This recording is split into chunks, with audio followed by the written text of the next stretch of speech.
Yeah. Triple E Elvis 777 clocking in, boys and girls, ladies and gentlemen. Here for the people, even if the people don't need me. And we are back for the millionth time. Inconsistent as possible. But we're here. Getting it how we live is what they say, right? That's right. With Jamaican Nick, man. With Jamaican Nick. We're going to talk about houses and how they should be affordable after once I light the cigar. It's gonna be a very interesting one today. It is going to be because I have a lot to say and I think Nick has a lot to say. Alright. First off, I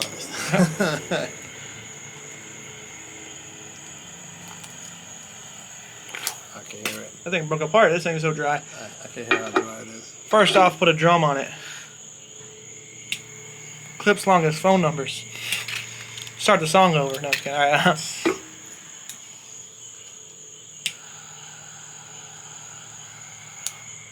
Check my time. It's showtime, baby. Yeah, so do y'all remember when George Washington crossed to Delaware and literally fought the British and came over and said, let's just build houses together? Why can't we be like that? And I'm not even saying like that's a little too extreme, but like let's just say like this. For your first house in America, if you're born and raised here, or if you've been here for a long time and you have some kind of stable base citizenship, if you marry a girl over here, you know what I mean? My whole point of this is you should be able to get your first house affordable, and it shouldn't be a lifelong sentence. Like, yes, houses cost like over $300,000 now, which is ridiculous, but you shouldn't be paying off a mortgage for 30 years. That just shouldn't be a thing. And now they want to do 50-year mortgages. Is crazy. 50? Yeah, they want to do 50-year mortgages. Is insane. So this is what I think. I think like if it's your first house, your first home purchase, I think you shouldn't go anywhere past 50 grand for a house, but this should be an actual livable house.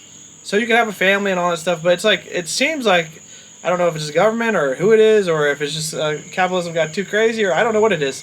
But it seems like they don't want you to have a 3-family house anymore. They don't want you to have 3 kids, a house on the river, all this stuff. They don't want you to have any of that. And I don't like that. Yeah. We shouldn't be the working poor, and we shouldn't be house poor.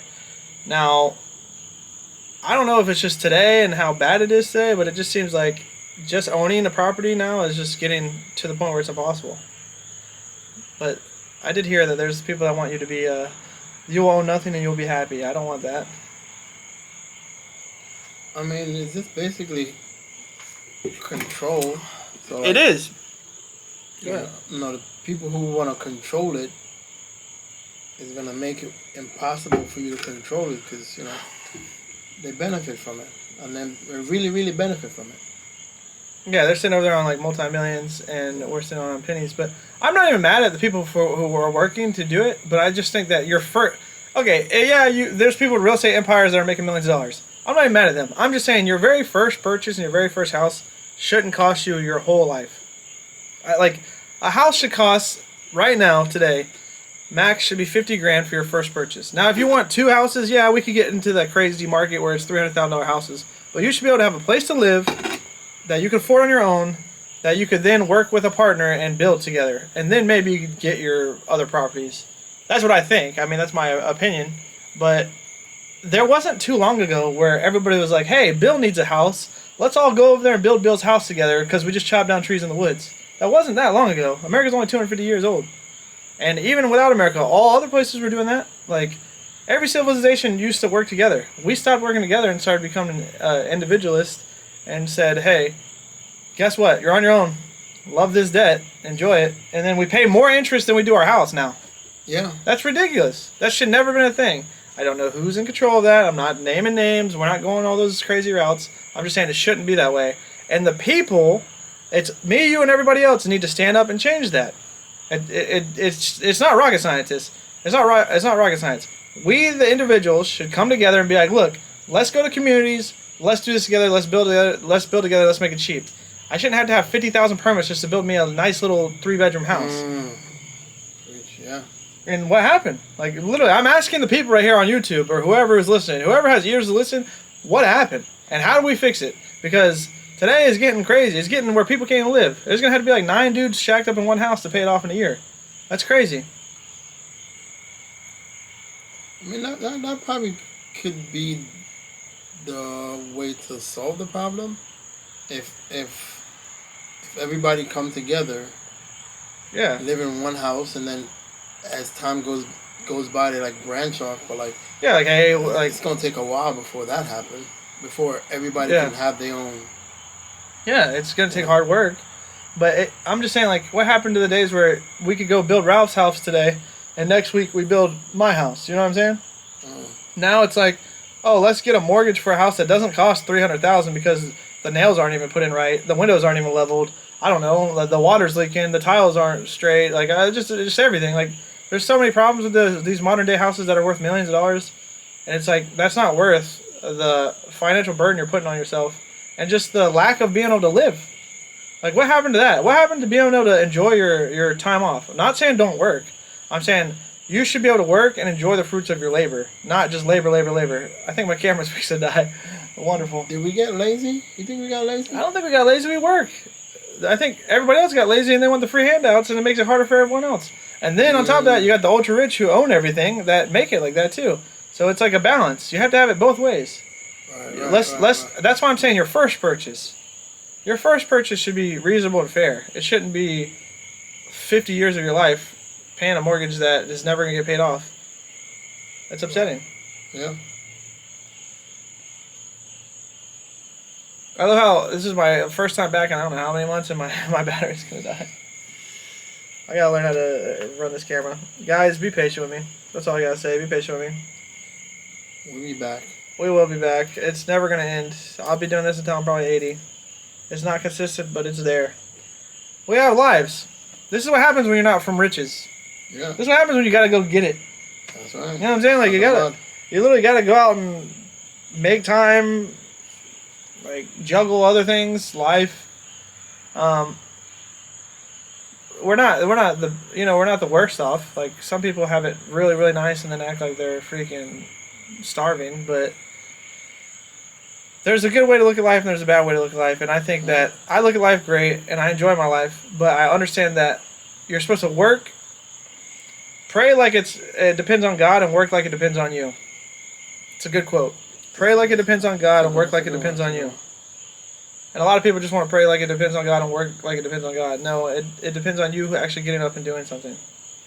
But also there is things out of our control, like the house market. Like, unless we buy like a trailer or something for $100,000, which it's good living, I guess. I'm not saying that trailer living is bad, but what happened to, like, I don't know.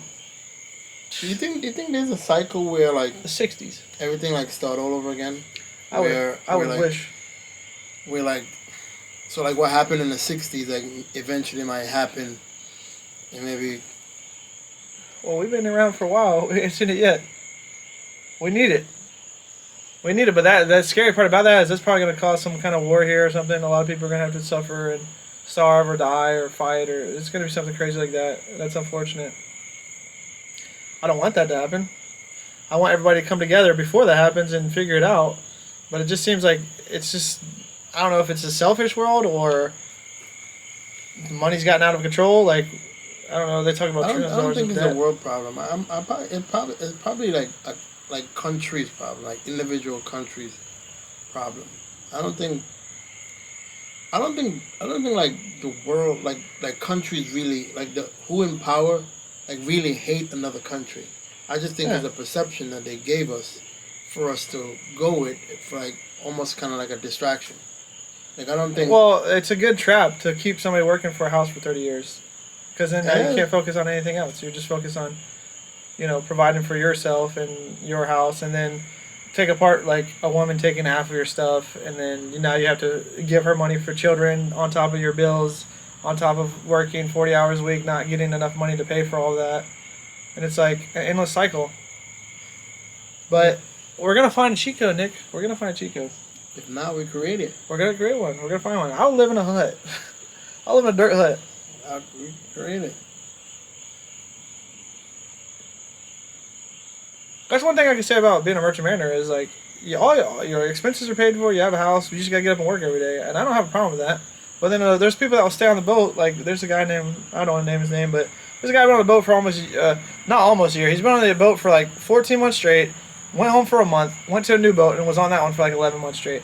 You kind of get institutionalized where it's like, not jail because you're working and getting a good pay, but you're not enjoying life. Yeah. Like I'm trying to say we need a good work-life balance. I'm not saying don't work. I'm saying we need a good work-life balance. I'm not saying get everything for free from the government because the government is not the solution. The people are. We come together and work together, not forcing people to get into your program that nobody wants to go to. Now, if you have a collective mind that wants to do that, you should be able to freely do that. But you shouldn't force other people that don't want to do that into your program either. This coffee is... Well, some people I think you gotta make do it because some people don't know what they want to do. So you have to like... Some people just don't want to work at all. Yeah. What do they say? If you don't work, you don't eat. I mean, if you're able to work and when you're not working, what are you doing? You're not contributing to society. I'm saying we gotta be fair. If Joe's getting up working